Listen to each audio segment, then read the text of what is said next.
안녕하십니까.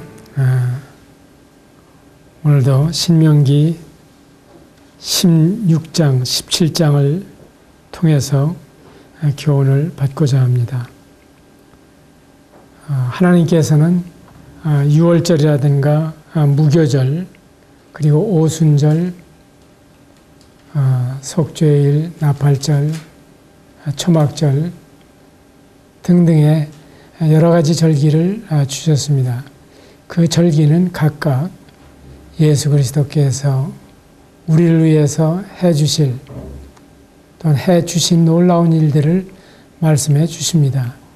곧 유월절 양 그리스도께서 희생이 되셨습니다. 또한 초실절이 의미하는 바 예수 그리스도께서 부활의 첫 열매가 되셨습니다. 또한 우리 주님께서 오순절날 이미 이름에 성령님을 보내셔서 오늘날 땅끝까지 이 신약교회를 완성해 가시고 있습니다. 이 모든 일이 끝나게 되면 이제 나팔절이 올 것입니다. 이 나팔절이야말로 호령과 천사장의 소리와 하나님의 나팔로 친히 하늘로 쫓아 강림하시리니, 이렇게 해서 우리가 영화롭게 변화되는 날을 기다리고 있습니다. 그런가 하면 속죄일이 있습니다. 이 속죄일을 통해서 비로소 유일신 하나님을 믿는다고 하면서 예수 그리스도를 거절했던 그 유대인들이 찌른 바 예수님을 바라보고 독자를 위하여 통곡하듯이, 장자를 위하여 애통하듯이 그들이 주님 앞에 회개하고 정말 이 예수님이 우리가 그렇게 기다리던 메시아였구나 하는 사실을 깨닫는 날이 온다고 하는 것입니다. 그 사건과 함께 초막절은 이어집니다. 우리 주님께서 지상에 재림하시고 마침내 영광스러운 천년왕국을 시작하실 것입니다. 이 모든 사실이 이 절기 속에 그림자로 숨어 있는 것입니다. 우리는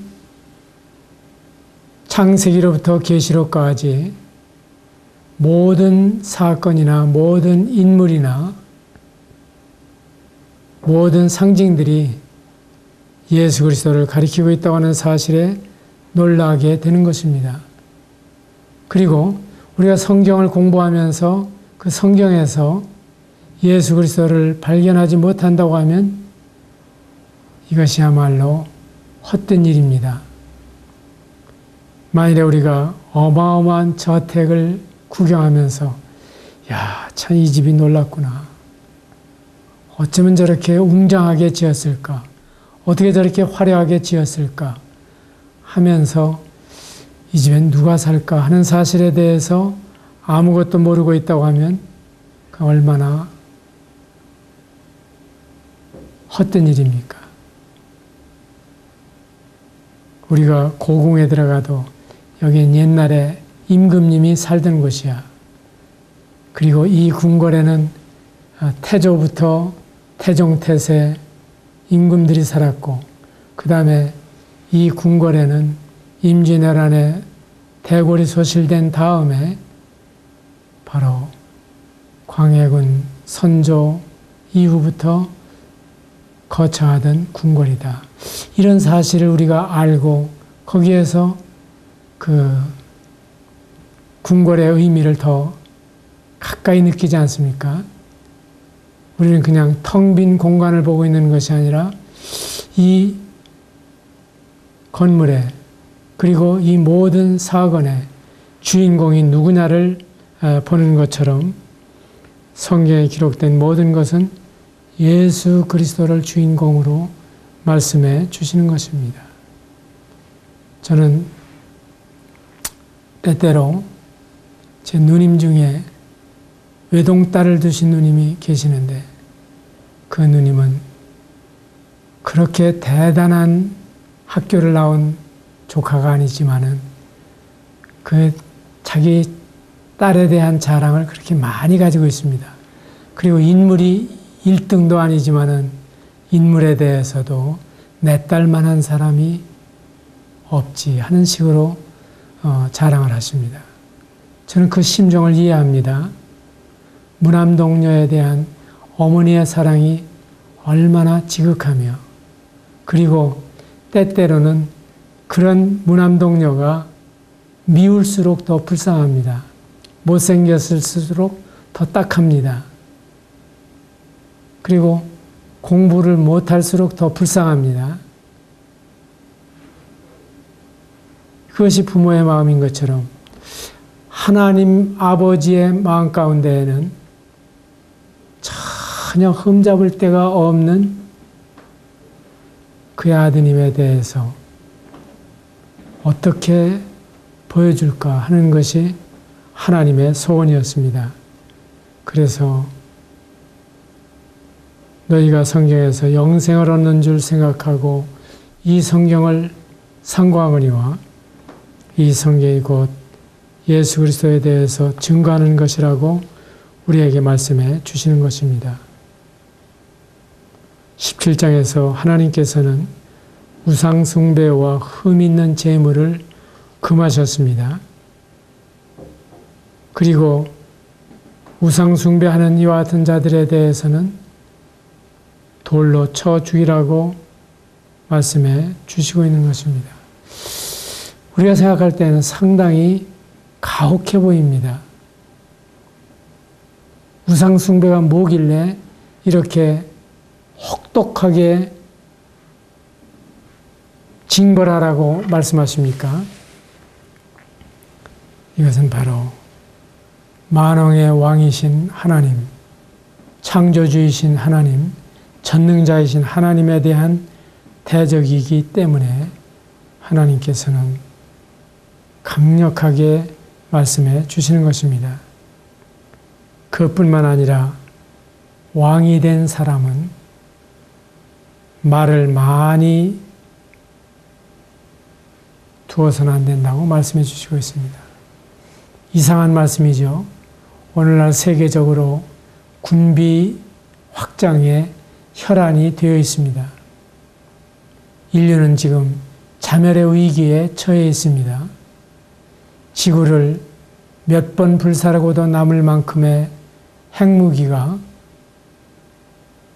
이미 비축되어 있고, 그리고 핵무기 감축 논의를 하는 것을 보면 얼마나 많은 핵이 지금 비축되어 있다고 하는 사실을 우리는 넘겨짚어서 알 수 있게 되는 것입니다. 3,000기, 4,000기 그런 이야기들을 합니다. 그러면 정말 옛날 히로시마와 나가사키에 떨어졌던 1945년 8월 6일, 9일에 그 원자탄만 해도 오늘날까지 그 후유증이 남아있는데 그것은 불과 몇 킬로톤에 불과한 것이었습니다. 20킬로톤짜리에 불과했습니다. 그런데 오늘날 핵실험에 육지에서 바다에서 사용되고 있는 핵무기는 4메가톤, 5메가톤 또는 그 이상입니다. 얼마나 가공할 무기입니까? 만일에 인류가 이런 핵실험을 계속한다고 하면 이 지축을 움직이고, 그리고 오늘날과 같은 우주의 질서마저 깨뜨릴 수 있는 이런 위험에 처해 있습니다. 그러면 어떻게 침략에 대비해서 방비를 해야 되지 않느냐? 또한 강대국들은 스스로 정복을 꿈꾸고 있는 것이기 때문에 군비 확장을 계속하는 것입니다. 그래서 어떤 적대 국가가 군비를 확장한다고 하는 사실을 알게 되면 그 상대 국가도 아울러서 우리도 군비를 확충해야 되겠다 하고 나서게 되고, 그래서 이 경쟁은 세계를 전쟁의 위기로 몰아가고 있는 것입니다. 우리가 준비는 해놨지만 쓰지는 말자 하고 서로가 캥기고 있습니다. 그뿐만 아니라 지금까지 개발해 놓은 이와 같은 무기가 이제 어느 나라에서 날아오게 되었을 때 상대 국가에서 또 다른 이 저항 무기를 날려서 예측하지 않은 지점에서 부딪히고 폭발하고 그리고 화염과 재앙에 휩쓸 수 있는 이런 위험성도 안고 있습니다. 이러한 점을 생각하게 된다고 하면 우리는 개발한 것은 반드시 실용화된다고 하는 이러한 역사적 선례를 보게 될 때 인류는 그야말로 위기에 처해 있고 그 가공할 만한 무기 속에 지금 놓여 있다고 하는 사실을 알게 되는 것입니다. 성경은 왕된 자는 말을 많이 두지 말라고 말씀하시고 말을 많이 얻으려고 그 백성을 애굽으로 돌아가게 하지 말아라 하는 부탁의 말씀을 주시고 있는 것입니다. 18장에서 레위인들에게는 기업을 분배해 주지 않은 대신에 재물 중에 일부와 그리고 각 지파가 추수한 곡식의 첫 열매를 받았습니다. 사도 바울도 이와 같은 말씀들을 인용하면서 곡식을 밟아 떠는 소에게 망을 씌우지 말라 하였느니라. 내가 게바와 같이 아내를 데리고 다닐 권리가 없겠느냐? 어떻게 자비량하고 병정을 다니겠느냐? 군대 생활하는 사람이면은 먹여주고 입혀주고 재워주면서 아무쪼록 나라를 잘 방어해달라고 하는 부탁을 국가로부터 받고 있는 거잖아요. 그와 마찬가지로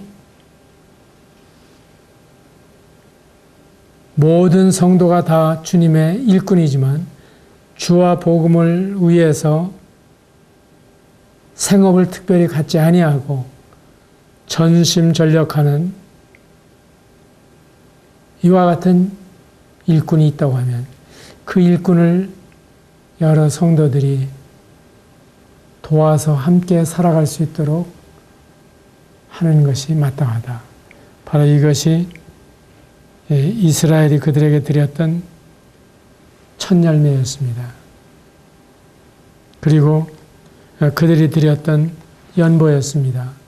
이런 걸 통해서 주님의 일이 번영할 수가 있었습니다.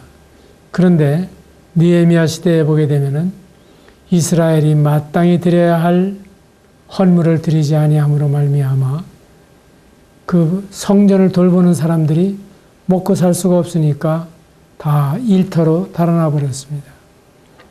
그때 느헤미야는 아주 심하게 책망을 했습니다.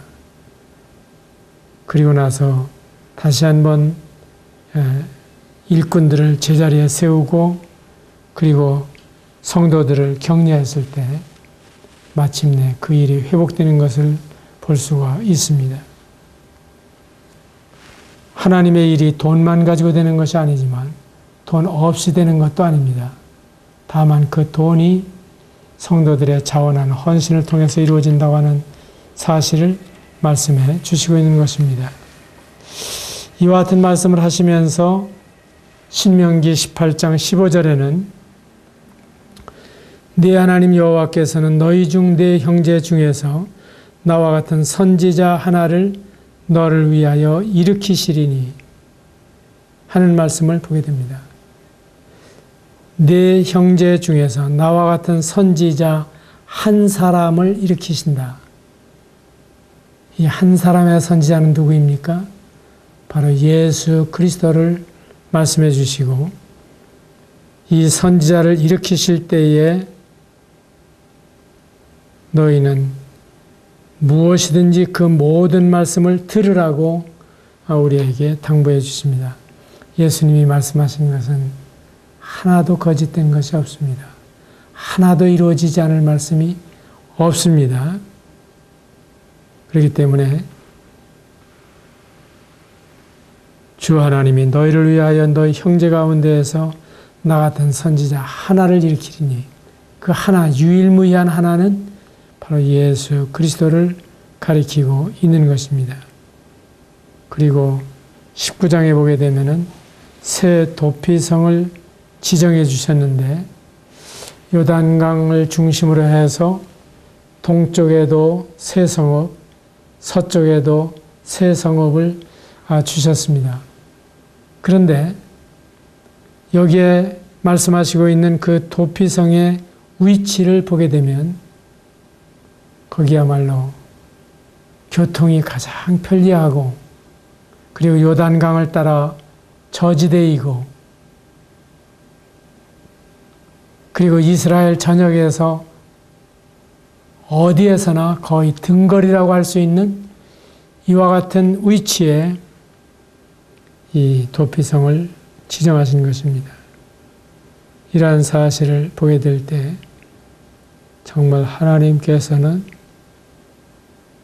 얼마나 우리를 위험에서 구원해 주시기를 원하시는지, 그리고 여기에서 말씀하시고 있는 도피성은 바로 예수 그리스도를 가리키고 있다고 하는 사실을 우리는 알게 되는 것입니다. 만군의 여호와께서 우리와 함께 하시니 야곱의 하나님은 우리의 피난처이십니다. 20장에서 적군의 수가 많을지라도 이것 때문에 두려워할 이유가 없는 것입니다. 우리는 중과부적이라고 하는 말씀을 알고 있습니다. 아주 많은 사람을 아주 적은 사람이 이길 수가 없다고 하는 겁니다. 맞상대를 할 수가 없다고 하는 것입니다. 우리는 6.25 전쟁 때 인해전술을 경험한 사람입니다. 너무나 어마어마하게 몰려오니까 이건 도대체 그 사람을 무차별하고 그냥 죽일 수도 없고, 그래서 소위 작전상 후퇴라고 해서 일사후퇴 때 어마어마하게 많은 사람들이 시련을 당하면서 후퇴를 해야 했던 이러한 경험을 가지고 있습니다. 그러나 성경은 주님이 함께 하시면 승리할 수 있다고 하는 사실을 보여주십니다. 이 전쟁은 전략입니다. 그래서 그 전략이 제대로 세워지고 그 모사가 있으면 전쟁에서 승리한 경우가 한두 번이 아닙니다. 성경에 나타난 전쟁의 역사를 봐도 창세기 13장에서부터 14장에 있는 말씀을 보게 되면은 4대 강국 대 5대 강국이 싸우는 와중에 롯과 그의 가족과 가축과 인민들을 포로로 잡혀간 경우를 볼 수가 있습니다. 그런데 아브라함이 인솔한 사람들은 318명의 정예였습니다. 그 사람들이 밤새도록 추격해 가서 그 모두를 다 찾아가지고 돌아오는 이러한 사건이 창세기 14장에 기록이 되어 있습니다. 그리고 이스라엘 백성들이 전쟁을 할 때 보게 되면은 부전승을 거두는 경우가 참 많이 있습니다. 싸우지도 않았는데 승리를 거두는 거예요. 어떤 적군은 풍성을 듣고 물러갑니다. 그냥 수많은 말발굽 소리가 들리고 흉흉한 그 전쟁의 풍문이 들리게 될 때 지레 겁을 집어먹고 도망을 가는 경우도 생깁니다. 또 수많은 병사들이 모여 있는데 거기에 악질, 질병이 유행을 하게 됩니다. 전염병이 유행하게 되면 그냥 순식간에 다 전멸하게 되는 거죠. 그러니까 18만 5천이 죽임을 당하면서 그 지도자가 그냥 얼굴이 뜨뜻해가지고서 그냥 돌아가 버리는 이러한 경우도 볼 수가 있습니다. 별별 사건이 성경에 다 기록이 되어 있습니다. 그런가 하면 성경에 요새들을 볼 수가 있습니다. 들어올 때에는 마치 병목처럼 생겨서 그저 한 사람이 말 한 피를 타고 짐을 특별히 싣지 않고 들어올 만큼의 요새이란 곳에 많은 군사들이 지킬 필요가 없습니다. 소수의 군사가 지키면서 적군을 막아내는 것입니다. 73년에 마사다의 유적을 여러분들이 이스라엘 가시면 반드시 보셨을 것입니다. 거기에는 1000명 정도의 소수 유대인들이 로마 정부를 대항해서 싸우고 있었습니다. 어떻게 보면 달걀로 바위를 때리는 것처럼 어리석게 보입니다. 그러나 로마 제국은 그 1000명 안팎의 유대인들을 정복하지 못했습니다. 오히려 그들 스스로 우리가 노예가 되는 것보다는 자유민으로서 죽는 것이 낫다. 그래서 한 사람이 10사람을 죽이도록, 그리고 마지막에 남는 그 사람은 자결하도록 룰을 정해놓고 양식도 있고 물도 있고 거기에서 버티려면 버틸 수가 있지만은 구차하게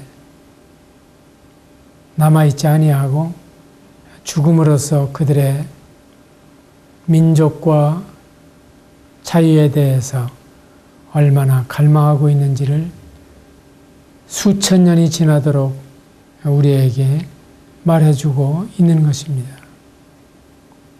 참 요새라고 하는 건 이런 놀라운 특징을 가지고 있습니다. 그런가 하면 주님께서 전쟁의 양상을 도우십니다. 어떤 때에는 유대인들이 적군이 쳐들어오게 될 때에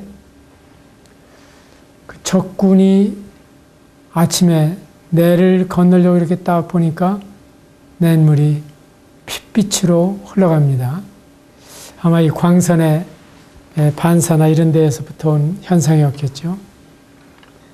그래가지고 이 정도라면 얼마나 많은 병력이 있겠느냐 하고 그 달아나는 것을 볼 수 있습니다. 우리가 목포에 가게 되면 영산강과 노적봉의 일화의 그 유달산을 볼 수가 있습니다. 유달산은 그렇게 큰 산이 아닙니다. 그리고 그 유달산은 많은 조각 같은 것을 볼 수 있기 때문에 한번 둘러볼 만한 자그마한 야산입니다. 그런데 충무공이 외적을 물리치게 될 때 서남 해안에 들어와 있는 그 외적들에게 과시하기 위해서 거기를 다 하얗게 노적가리처럼 둘러놓은 것입니다. 그래서 일본 병사들이 봤을 때, 정말 저렇게 군량을 쌓아놓았다면은 저들이 얼마나 많은 군사가 있을까 하고 전쟁도 하지 않고 물러섰다고 하는 일화가 있지 않습니까?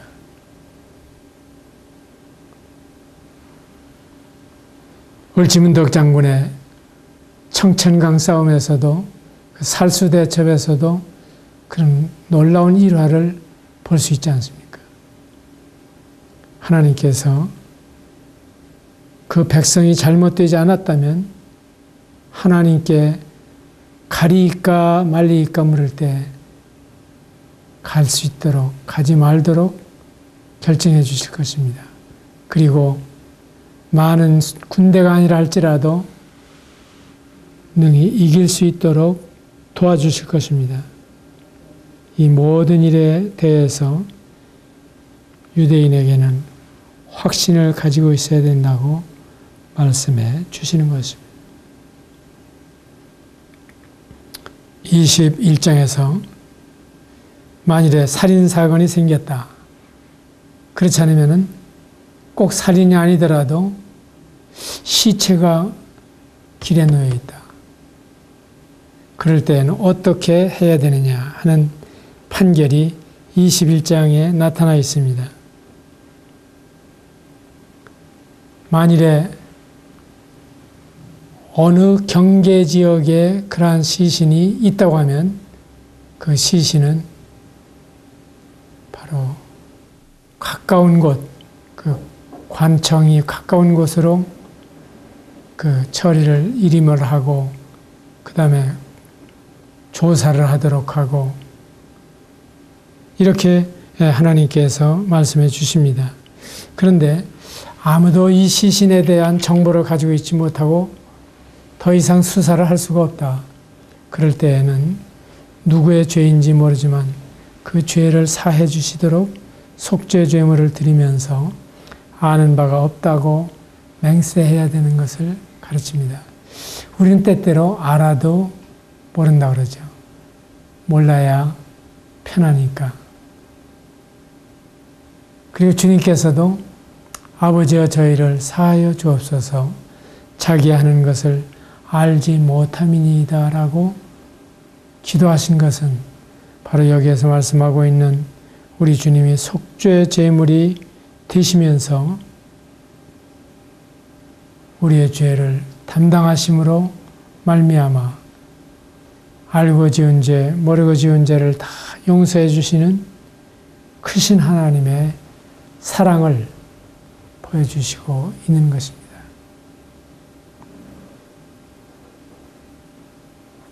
또한 22장에서 새 집을 건축할 때 지붕에 난간을 만들어 사람으로 떨어지지 않게 하라. 참 하나님은 대단히 위대하신 분이신데 또 대단히 섬세하신 분이죠. 어떻게 이런 집을 지을 때 난간을 만들어라. 그러지 않으면 떨어진다. 지금 제가 살고 있는 근처에 조그만 동산이 있습니다. 근데 그 동산에 한 200계단 정도를 딛고 올라가면은 그 동산 그 위에 있는 여러 가지 체육기구들을 이용할 수 있는데 올라가는데 이 철줄을 세우질 않았어요. 그래서 될 수 있으면 난간 쪽으로 서지 않고 안쪽으로 서서 걸어 들어갑니다마는 참 불안하다. 어떻게 여기 철줄 안 세울까? 지금도 그것이 의문 중에 있습니다. 소 잃고 양간 고치다고 하는 말이 있죠. 소를 잃고서라도 외양간은 고쳐야 하지만 소를 잃었다고 하는 사실은 얼마나 억울한 일입니까? 그래서 예방이 참 중요하다 하는 사실을 이 말씀에서 생각나게 해주시고 그리고 하나님께서는 우리에게 얼마나 인명에 대해서 소중하게 여기시는가 하는 사실을 잘 보여주고 있는 것입니다. 이제 우리나라에서도 점점 이 안전에 대해서 강조를 하는 추세입니다. 안전 설비를 제대로 하지 않아서 일어나는 사고에 대해서는 그 설비업자, 시설업자, 또한 그 설비 책임자, 그 주인이 책임져야 한다고 법은 판시하고 있는 것입니다. 분명히 그 사람이 거기에서 떨어져 죽지 않도록, 사고가 나지 않도록 잘 관리했어야 되는데 엘리베이터를 잘못 조작을 한다든지 또 때로는 그 바이킹이라든지 물속에서라든지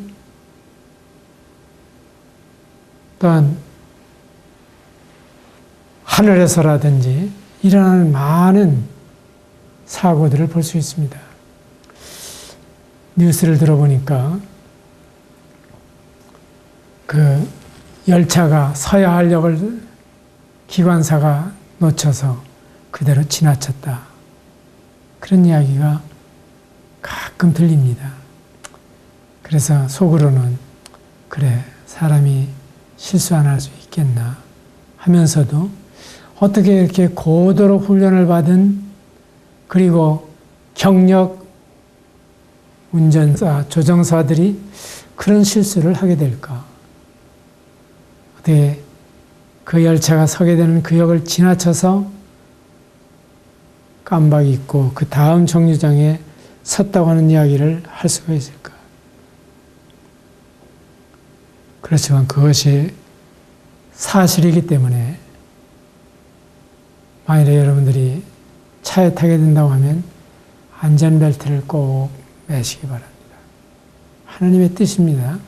여기에 난간을 만들어 사람으로 떨어지지 않게 하라고 하신 이 말씀을 보게 되면 안전을 충분히 고려하는 것이 잘하는 것입니다.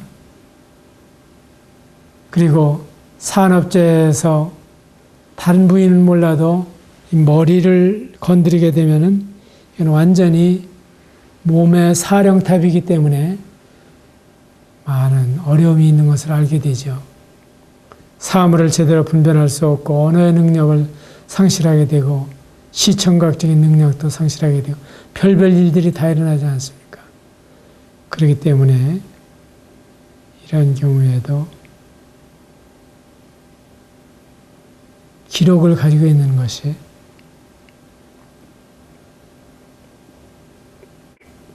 참 좋고 안전에 대해서 충분히 생각하는 것이 좋은 것이다. 그러한 예들은 뭐 이루 말할 수 없이 많이 있겠죠. 요즘은 지체가 부자유한 사람들을 위한 여러 가지 시설들이 확장되어 가고 있는데 제가 궁금하게 여겨지는 것은 분명히 에스컬레이터나 엘리베이터를 설치를 하는데 전 구간을 설치하지 않고 어떻게 일정한 구간을 그냥 남겨두는 것입니다. 이런 사실을 보게 될 때 왜 그렇게 할까? 만일에 에스컬레이터를 설치한다든지 그렇게 하게 되면은 정말 장애인이 차에서 내려서 올라오고 내려가는데 아무 문제가 없어야 되는데 설치를 하다가 끝부분에 가서 얼마만큼을 남겨두는 거예요. 그냥 계단은 계단대로 남아있는 거예요. 그러면 그 사람에게는 그림의 떡이 아니겠어요? 생색은 날 수 있지만은 실제로 해결이 안 되지 않습니까? 이러한 점에서 안전과 편리라는 것들이 잘 되어야 된다고 봅니다. 그래서 어떤 건강을 위해서, 안전을 위해서